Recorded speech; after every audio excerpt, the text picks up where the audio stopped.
પાટીદાર અનામત આંદોલનમાં થયેલા કેસ ગુજરાત સરકારે કેસ પરત ખેંચવાના કરેલી નિર્ણય કરાતા વરાછા વિધાનસભાના ધારાસભ્ય કુમાર કાનાણીએ નિર્ણયને ખૂબ જ આવકાર્યો છે। સરકારે આ પહેલા ભાગમાં જ કેસો પરત ખેંચવામાં આવ્યા હતા।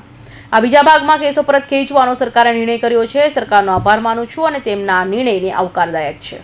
પાટીદાર અનામત આંદોલનમાં થયેલા કેસ મામલે વરાછા વિધાનસભાના ધારાસભ્ય કુમાર કાનાણીએ કહ્યું હતું કે પાટીદાર આંદોલન યોગ્ય હતું, તેનાથી સમાજને અનેક લાભ થયા છે। આંદોલન સમાજમાં લાભ માટે કરાયા હતા। જે દરમિયાન થયેલા કેસો કોઈ ક્રિમિનલ કેસો નથી, આંદોલનના કેસો છે, જેને લઈ સમાજની માંગણી હતી કે માંગણીના આધારે કેસો પરત ખેંચવાનો નિર્ણય કર્યો છે। આંદોલન પૂરું થયા પછી સમાજના દરેક આગેવાનો, રાજકીય પ્રતિનિધિઓ અને પાટીદાર અનામત આંદોલન સમિતિ મળીને સરકાર અવારનવાર રજૂઆત કરી હતી। આ 14 સિવાય હજુ પણ જે કોઈ કેસો બાકી હશે તે પણ ટેકનિકલ અને કાયદાકીય રીતે વિચારીને એક પણ વ્યક્તિ પર કેસ નહીં રહે તેની પર સરકાર ચોક્કસ પ્રયાસ કરે છે। સરકારે ખૂબ જ વિચારીને કાયદાકીય રીતે ચર્ચા વિચારણા કરી નિર્ણય કર્યો છે। હું આ કેસો ખેંચવાનો નિર્ણયને આવકારું છું। કેસો ખેંચાયા છે, ખાસ કરીને આંદોલન વખતના શું કેસો?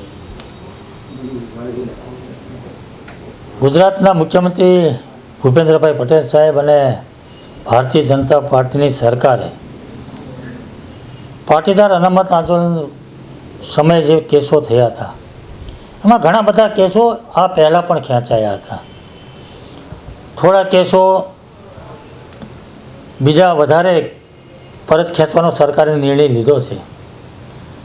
હું મુખ્યમંત્રી શ્રી અને ભારતીય જનતા પાર્ટીની સરકારનો ખૂબ ખૂબ આભાર માનું છું અને આવકારું છું કે પાટીદાર અનામત આંદોલનમાં જે કંઈ યુવાનો પર કેસ થયા હતા એ એમણે આજે પરત ખેંચ્યા છે। ખૂબ સારો નિર્ણય છે અને નિર્ણયનો હું આવકારું છું।